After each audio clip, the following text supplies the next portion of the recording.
I need to ask you a question. Be curious, Drifters. Mr. Brightside spins them up and wins again. Zardozy wins the Oaks for Jmac. The photo finish. Mr. Brightside or Romantic Warrior. The mare's going. Great guns. Fangirl. Look at her go. Fangirl. Imperatrice has got her. And raced on by Imperatrice by a length. Overpass. More Baker's Delight in Perth. Radina just won it, I'd say. Tom Kedden won the spring champion in a cakewalk. Without a fight, won the Caulfield Cup. Mate, Benedetta gets her Group 1 victory. Benny! Yeah, well deserved. She's been great this prep. She's been great her whole career, to be honest. Like, very consistent mare. Found the right race. Yeah, as I think someone on this podcast might have said something letter for letter. Yeah. Oh, look, I just thought it set up really nicely for her. But, mate, watched the replay a couple of times. J-Car. She was the clear difference. So, draws gate 3, somehow ends up just off the speed, like probably in, the 6th or 7th lane. Finds a gap at the right time. Gets to the front a little bit early, but just finds another, little bit of go in her to get her home. So that was a J-Car masterclass. I don't know if the blinkers helped Benedetta, to be honest. Well, the stable was saying basically for her to run at 1,200 meters again, they needed to sharpen her up a little bit. Yeah, fair. So who am I to judge? It clearly worked. Always suspect blinkers going on when they're double digits in their career. But, it clearly worked. But what Jamie said after the race, the jockey's comments brought to you by racenet.com.au. Jamie on Benedetta. It's exactly where I wanted to be. Everything just happened perfectly for us. She's a horse with so much talent and she just had things not go her way. And today it played out perfectly for her.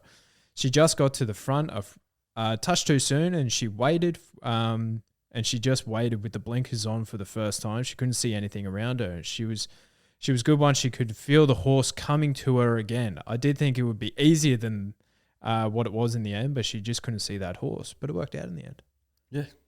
So maybe the blinkers were the worst thing for her. Maybe they were. But, it was a good win. Good win. Satisfying win. Jason Warren, the trainer, straight away after the race said we're taking on the Stradbroke. So, which is good. Good to hear. Bit of a freshen up. Targeted towards that. Why not? You've got the Group 1 with her, so why not? Yeah. Now, I saw on the Channel 7 footage that Stacky usually rides Benedetta, right? Yeah. So he is runner-up on Stretton Angel. And he hasn't won a Group 1 yet. Oh, that hurts. Oh, it does hurt, yeah. Because I feel like Stacky's pretty good rider. He's been in pretty good form too. I'm just getting up his stats through Racing and Sports. So he's had 1,246 career wins at 12% for over 10,742 starts. And he hasn't ridden a Group 1 winner. He's had 2 Group 2 wins, 13 Group 3s, and 14 listed. 13 Group 1 placings. Oh. So he's been close. I think they were saying he's had about 70 rides. Maybe it was 60 or 70 rides in Group 1s and he hasn't won one yet. Yeah, well, 13 placings, that's a decent enough strike rate, yeah. You got a feel for him, but ultimately, would Stacky have won on Benedetta? We'll never know. But what I do know is that J. Carr gave her an absolute peach, so they made the right call. Absolutely. Now, Amelia's Jewel. Where'd she end up running? 6th? 7th? She ran 12th. Shit. Because she looked like she was looming up, but then she hit a real flat spot in the last 100, and there was a lot going past her. Oh. Now, arguably, better ground out wide, as Morpheville typically is. As John Kelton was saying on the track preview earlier on in the day, really well done by John, by the way. Yeah. This is what Frosty said. So she's only beaten home Rubamos, extremely lucky, and Katsu. She slipped behind out of the barrier, so it ended up a long way back on the inside, not the place to be.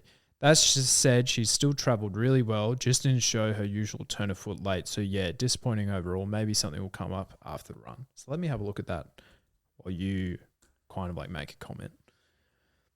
Oh, she ran below my expectations. If she's finished 12th. Started favourite. I wasn't against her in the race, I'd say, because she was in my numbers, but I didn't like her from the get-go. And she ran way poorly than what I thought, but way more poorly than what I thought. But I don't get why they made that decision. It doesn't make any sense to me. Like, from the moment they declared it, I was like, that's the wrong call. Yeah. Particularly when Frosty's come off her after that quokka placing saying she's a 1,600 metre horse. Like, clearly she was looking for that. Yeah. Yeah, missed the jump. So what can Frosty do? Like, what can he do?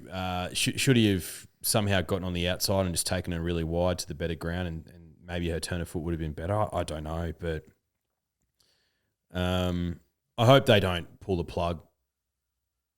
A Queensland Carnival or even a Spring Carnival after that, mate, because that's poor. 12th. No visible abnormalities for Amelia's Jewel.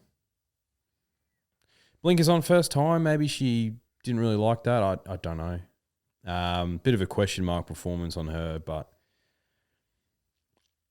yeah, just it stunk from the get-go for me, taking her to that race. Yep. But still, you'd expect her to run better than that. I would have thought so. Now, win of the day for me. Interested to see who you think. I have a clear one who is a horse coming through the grade still. Did not talk about it in the preview because there was no listed grade, but it was the highlight, the benchmark 100 at Caulfield. Shock them over. Yeah. Breathtaking. Phenomenal win. Dean Yendall took him out to about the 12th or 13th lane, just looped him and just ran past them. Like, first up over, what was that, 1,400 metres? Yeah, and he had 2 runs at 2,000 metres in the spring. Lightly raced gelding. 6 months off. Yep. Which is really fascinating. By Shocking. So Shocking's obviously a Melbourne Cup winner. Yeah, we spoke about it straight after the race. Like, he's a group class horse by the looks of him. That was his 9th or 10th start as a 5-year-old. Let me have a look here. So he has had 10 starts, 5 wins, 3 seconds, and a third. Wow, so only missed the placings once.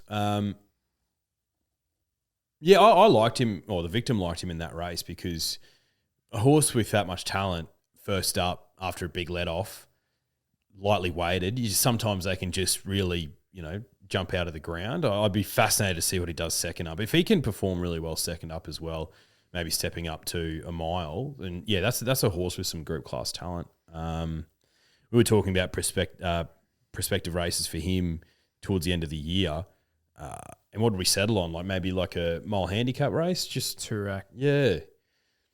Because I think he showed enough there that he'd be dynamic over a mile. Yeah. Alexandra Ray, the trainer, full due respect, I know nothing of their work either. But yeah, last 12 months, 118 starters, 23 wins, going at 19.5%, 8% ROI. So, I feel like the stable, when they have a good one, know where to place them.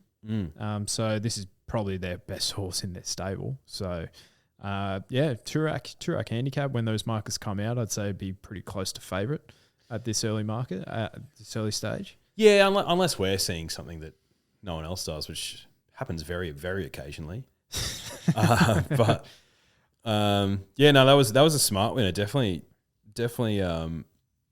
one of the big wins of the day. There was another, and this is off season for Caulfield, right, Drifters? So take that with a grain of salt. But there was another winner at Caulfield who the victim didn't tip on top, but So You Think 3-year-old gelding. I'm pretty sure it's a Price and Kent thing called Shaw. Yeah, just for a horse and only his second start, just put him to the sword. What you need, like. Yeah, same silks, I think. Yeah. And he by so you think, so you'd expect him to get out over further and be better. But I think it was like a benchmark 70 race, so take it with a grain of salt. But like this time of year can unearth some smarties. I think so. And why I'm really keen on Shock him over, to go back to him, it was the first time that he really stepped up to that kind of group class level was in the Rosehill Gold Cup at the end of last prep. First time on his Sydney leg, I think. And he was only beaten half a length to the likes of Wild Planet and Stroke of Luck. But he got back. I think it was a leader bias day that day, and he came rattling home. And I was like, okay, this horse is up to like group class, this sort of class. And then because he was knocking off like benchmark 70, 78s, and we have experience in doing something like that with the second of Portsea up here. Yeah, but like he was winning those like so convincingly, and this is the first time where he's like, this is possibly like the hardest grade he's been in, benchmark 100, against like the class of like Savannah Cloud. Like it's a quality horse. It's a black type horse. Yeah. Like listed grade Gentleman horse. Roy was in that race. Exactly. Who's like Group 1 placed.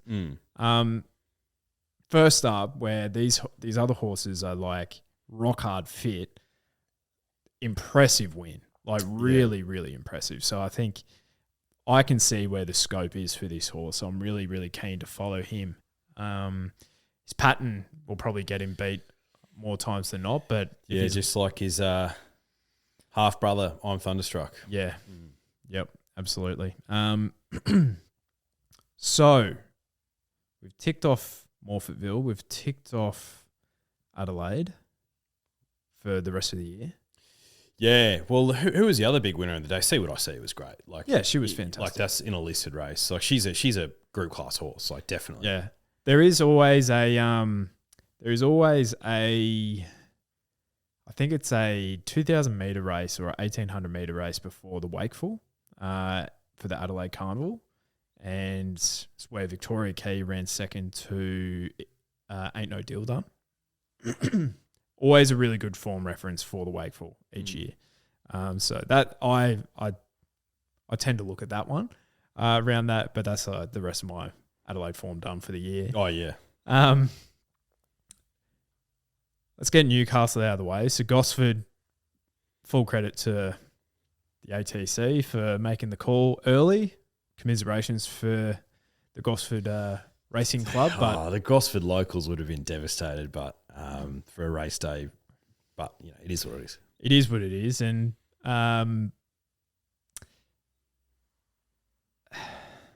Williamsburg. It's got to be one of your sickest beats. It would have to be, because he looked home at the 200 like he was going to win by 2 lengths, and he got in front. He was like, "What am I doing here?" Because he had superior wet track form. The nice long Newcastle straight to really wind up. 10-1. He looked a great bet, and he was a great bet until he wasn't. Until a $20 pop magnet spin just zooms up on the inside and gets him done. Oh, sickening. Oh, so sick. When that's the final leg of a juicy multi that you needed as well. Like, this is full transparency, drifters, right? Your boy started with $5 on the day. I'm like, I'm just going to do like a bit of penny sort of stuff. Yeah. Had an hour of power. So had the start. I texted through to you because like the profiles were going off. Bonkers. Had the opener in Brisbane, which won by about 5. Sunshine Coast, rather. And then had a few more. And it just like basically, okay. So the $5 has turned into about 50. Put as one of those combos on. And so it was Corniche was the last leg. Had who was the other one in Newcastle? It was Scarlet Oak, maybe? No, not he's a shocker. Yep. Who won by a length. Just heavy deck, 4th up. Looked really good. And then I had Corniche and Thalassophile. Yeah, right. So $4 into $4 into 370 for Corniche, and then there was the $8 Williamsburg. From a $15 bet, it was going into 1,500. Oh, that's a So sick beat. in Williamsburg, I was counting my cash, and I said to you, because Corniche was still to come. I was like, when Corniche wins, this thing's actually going to cost me $1,300. So sick. And Corniche just had a bit to do, but just won with ease in the end. It's some win. Jmac was taking the piss at the Sunny Coast yesterday. He was taking the piss. He really was. Because he had Pirelli in the first, one wins by 4. Then he had the lesser file, which won by 1.5. First time that horse has won in a minute. Had Althoff. Lifted that thing to win by, a neck. And then he had Corniche. And that thing looked gone at the 100 even, and then he lifts it to absolutely storm over the top, wins by half a length. Just, he's so good. I'm happy to take the Jmac tax because he's so good. He's worth it. Yeah, he is. He just gets them where they need to be in the running. Like, there's not a better jockey of getting a horse into the right spot if it draws a shit gate. Yeah, there's no better jockey. Yeah. And he RNP'd the Sunny Coast. It was an interesting day on the Sunny Coast, actually. Mate, there was a fair bit going on. Like, so Perel, whatever, however you Periel. I was thinking about this horse, like benchmark 85, 1,200 metres. I think this horse has got out to about the mile previously. What's his kind of like? Could he be a lightly weighted horse that heads towards like a Stradbroke? I think that might become a little bit too soon for him. I think so, yeah. Like that was benchmark 85. Yeah, but he's a horse who can jag some black type throughout the Winter Carnival. Genuine wet tracker too. Yeah. So he could go towards like, I don't know, Group 2, Group 3 throughout the carnival or something. Bonnie Ezra won the Gold Coast Cup. Bides Argent just too heavily weighted there. Yeah, 61 kegs. Yeah. Argent. Thalassophile was one that we highlighted earlier in the week as well. She just absolutely ate up that heavy track. Oh, yeah. Loved it. Absolutely loved it. Tajaki didn't get through it, I don't think. And there was a lot of scratching. So like Perspiration was one. Poster Girl was the ones that we were keen on there as well. They didn't kind of like have anything to feature there, but the Yellow Brick was a nice little return. It was good. Like, you can't begrudge that return. Like, don't write him off as a horse who'll win some big races. Not big races, but you know what I mean. Yeah. And Mullane, he was backed as if he was unbeatable. $5 into 350 started, but you could, if you were on, you were seriously worried early. He hated that. Yeah. And he tried hard. Like, he tried hard on it and came home well enough. But, yeah, just that wet deck. Drifters, I wouldn't jump off him if he finds the right race. No, I think so. Like, if he gets back to, Eagle Farm or something on a good track, I think he can win. He was only beaten 2 lengths, but, yeah, that heavy 10 was just not his jam. Gross. Corniche class rose to the top there. He just was clearly the best horse. Where's Roll-On High at? Don't know. When she won on, I think it was on Melbourne Cup Day that she won down the Flemington Straight. She looked like a group class filly if I've ever seen one. And the Moody and Coleman stable are usually really good at, getting those things to progress. I don't know. She just doesn't look like she's interested. No. It's really weird. Maybe the deck, but I fully expected her to go on with it this prep, and she just hasn't. I'll have a look back through her profile. I think so that she was Sunshine Coast there, beaten 4.2 on a heavy. She went to Bendigo. She was beaten 4.5 there. Beaten 2 lengths in the Sunline Group 2 against the older mares there as well. And then she resumed in the Surround Stakes, beaten 3.5, and she was good there, but that form reference is probably a little bit iffy, I'd say. Like Zugotch the only, there'd be something else in there that's a subsequent winner, but Zardozi it would be. That's the only subsequent winner from that race. Maybe she's just a big track Flemington specialist. What's the furthest she's run over? So 1,400 metres. That's what she won the Desirable. Yeah. And she resumed at 1,400 metres in that surround, Group 1. Got out to 1,600 in the Sunline. She's by Seamus Award, so maybe we'll see. Maybe the stable needs to identify a 2,000 metre plus race for her, just to maybe aim her towards that, and just see if she's just looking for further and has just come back a little bit more dour. But she just showed a dynamic turn of foot when she won that race down the Flemington Straight. So, you would think she looks like a mile type, but yeah, maybe they just need to stretch her out over further and see how she goes. Like, is it too late to take her towards the Queensland Oaks? Probably. Just a thought. She beat Jolly Star, Komochi, Commemorative. They're probably like Facile. Yeah, it's a smart bunch. Like fillies. That's not a bad bunch of fillies. Like that Flemington kind of like vast, like get through her gears type of operation. And she's definitely like stood up against she versed the boys. She's gone against the older mares. Like, yeah, I don't know. Maybe it could be one of those ones where they tip her out and then you find out she's got a bone chip or something. You know what I mean? It's just something's not right with her. Yep. And she's showing us enough talent that, and her starting price profile would suggest that the bookies respect her. So, yeah, maybe just need to tip her out and bring her back and see what happens. Yeah, I would agree with that. Now, one of the wins of the day, Numerian at $31 first up. How good was that? Yeah, it was phenomenal. Brained him. Sensational. Yeah. He's mixed his form a fair bit, Numerian, but he goes well up here. He does. Won a Q22. But I was looking through his first up profile. I think that might be his only victory first up. Definitely in his Australian career. But I guess he did race in the Perth Carnival, but that was still like five or 6 months ago. Yeah.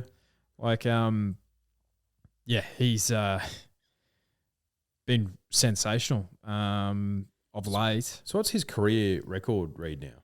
So that would have been his, as I'm reading it right now, 42 starts, 6 wins, 10 seconds, 4 placings, 4 thirds. Okay.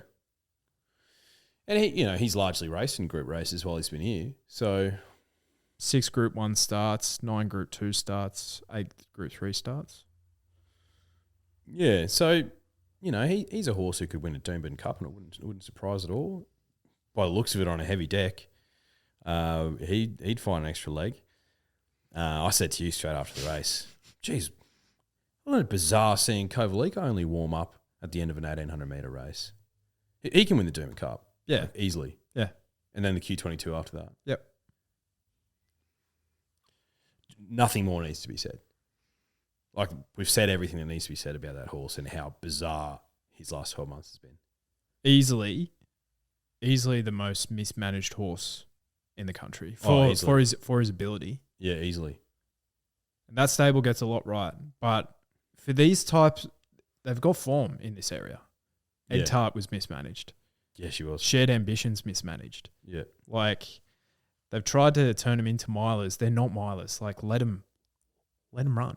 And the comment I made to you after the race, after you said that, the Kingsford Smith, and I think the Derby was the same day. I think they're on the same day. So we got to think about it, and the sprinters go around there, and you also get to see these Derby types. And when you go see them in the mounting yard, they're completely different gravy. You get to see the actual difference in a horse. And when we see Portsea go around, right? where she resumes at 1,400 metres and she looks a stayer. Yeah. The way that she walks. And because the stayers are so much more relaxed, they're way more fluid and in their action, whereas the sprinters, they're a bit more jagged, and which you want them to be. And you just look at their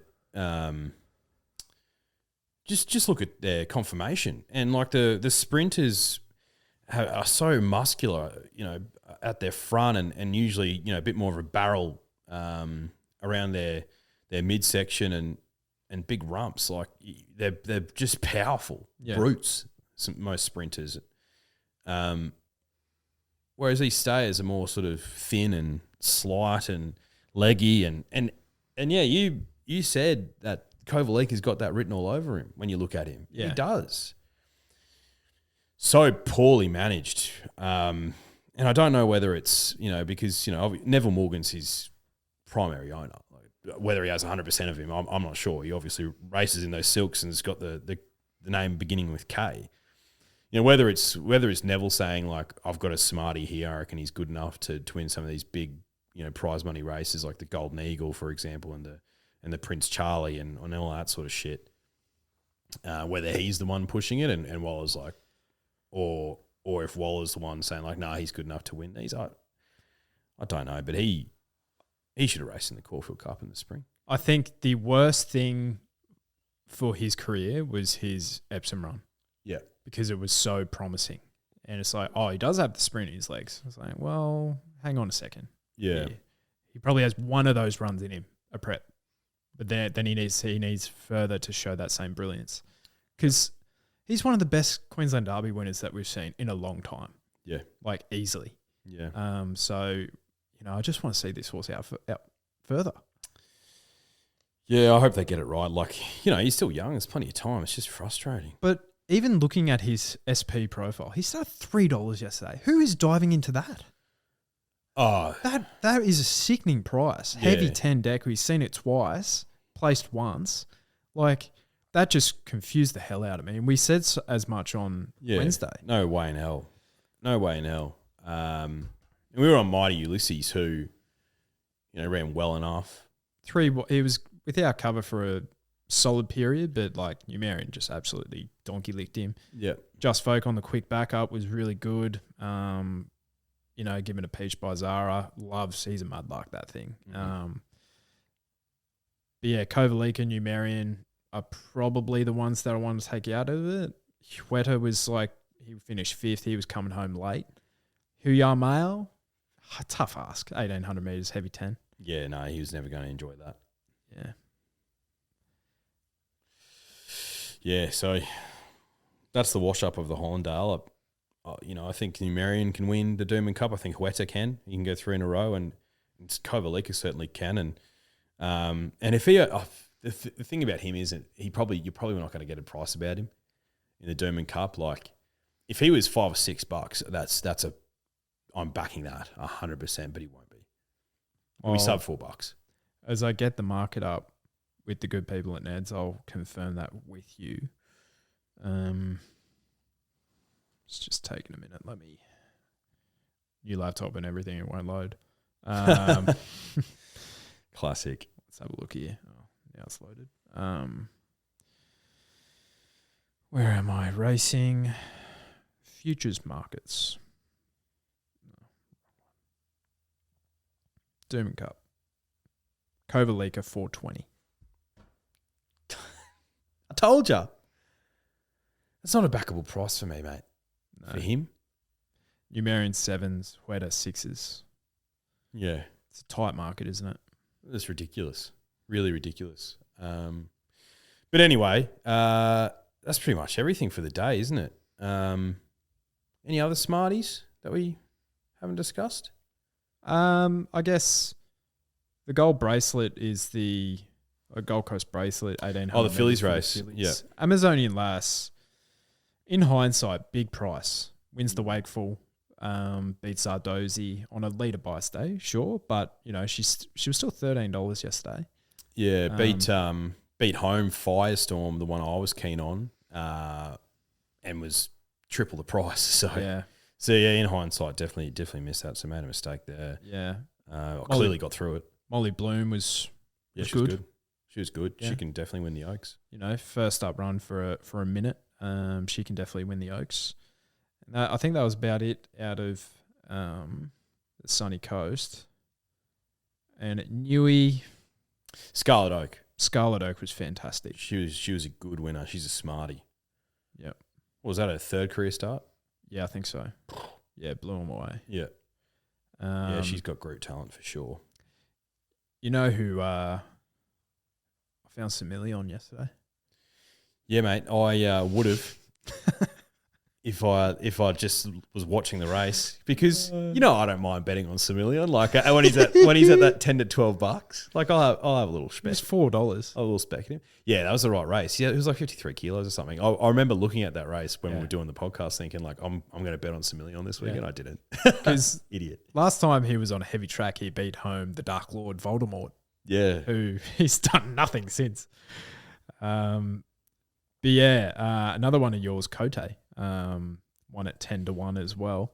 Beat $1.50 favourite there. But yeah, that was all she wrote at Newey. So next week, what we got? So we have the Doomben 10,000. Yep. Luke Nolan loses the ride on I Wish I Win. What are your thoughts on that? Oh, if you can get Jmac, take Jmac. Won a Golden Eagle and a TJ on him. Yeah. If you can get Jmac, you take Jmac. That's just That's just the cold-hearted truth, mate. Yeah. Like Luke Nolan doesn't ride many winners. He's been injured. Yeah, but he doesn't ride many winners. Rode arguably the greatest horse of all time. She was a winner. That was a sit and steer job comment. You could have gone on the back of her. Let's be honest. No, full respect to Luke Nolan. He's a great jockey. He's not Jmac. If you can get Jmac, you take Jmac, mate. And I Wish I Win, apart from his Golden Eagle and apart from his TJ, where he started big prices in both. Apart from that, there's a lot of placings in there, a lot of close seconds and thirds in races where he probably should have ran better. True. Oh. A lot of those stars and a lot of those ones that you're talking about are on his Melbourne leg. So I'm thinking like where he's first up over in a Lightning Stakes or something, or a Newmarket as the top weight and that sort of thing. And he's clearly got like the horse that you want to take out of it. And it's like really wasn't a winning chance. So, and he runs up to market expectation, I'd say. I think that's a little bit harsh. Yeah, I just think when James McDonald is on offer, you take James McDonald, and unfortunately you have that conversation with Luke. That's just a reality, mate. It's to a lesser extent, it's the same thing that happened with Benedetta. If you can get Jamie Carr over Daniel Stackhouse, with all due respect, you take Jamie Carr. It is what it is. Maybe I'm just a bit of a sentimentalist. Yeah, well, I like a bit of loyalty, Put it this way: if the Dragons in some alternate universe, some parallel universe, if Nathan Cleary was like, I want to play halfback for you guys, you say to Benny Hunt, like love you, Ben, and thanks for your service. Catch you later. Like that's just the reality. It's a good point you make. It is. All right, so we have the Doomben 10,000 next week. We have the BRC Chairman's Handicap over 2,000 metres. And now, if I get that up, who won this last year? If I have a look. Calipor. Yonkers the year before. 50 to 1. Warning. Lejuge. Remember him? Yeah, Lejuge, yeah. Went back to back. Yep. Yeah, and then some others. But so we have that one. And then we also have the Rough Habit Plate over 2,000 metres for the 3-year-olds, I believe. Yes, that's right. And that is, so this was won by a Special Sway at about 40 to 1 last year. Yeah. Dark Destroyer the year before. Yep. Ballistic Boy won in the past. Purple Sector. Dark Dream. Geez, some types there, isn't there? Yeah. Okay. Well, Dark Dream before he went to Hong Kong was a good horse. He was. Arguably, probably one of the better winners of the Queensland Derby before. Mark Newnham trained from memory. Dark Dream. Yeah. Back in the day, I just closed it. I can get it back up though. I'm that type of operator. Doesn't say. So that's good. No, that's all good. Okay, so Doomben 10,000. Yeah. Exciting. Yeah, it is exciting. We'll bring back the questions next week. Yeah. Might need some of those that we can answer because we'll be phoning in on Wednesday. Phoning in on Wednesday, hopefully, drifters internationally from Tokyo. And then Sunday, I will be back. I'm just not 100% sure what time, but I will clarify. Yeah. So, worst case, I'll do it solo and I'll answer some of your questions. Worst case. Worst case. It's as easy as that, drifters. Yeah. But yeah, thanks for listening. Yeah, thanks so much. Goodbye, Adelaide, for another year. Thank God. Onwards and upwards to the pinnacle of racing, the Winter Carnival. Would have thought so.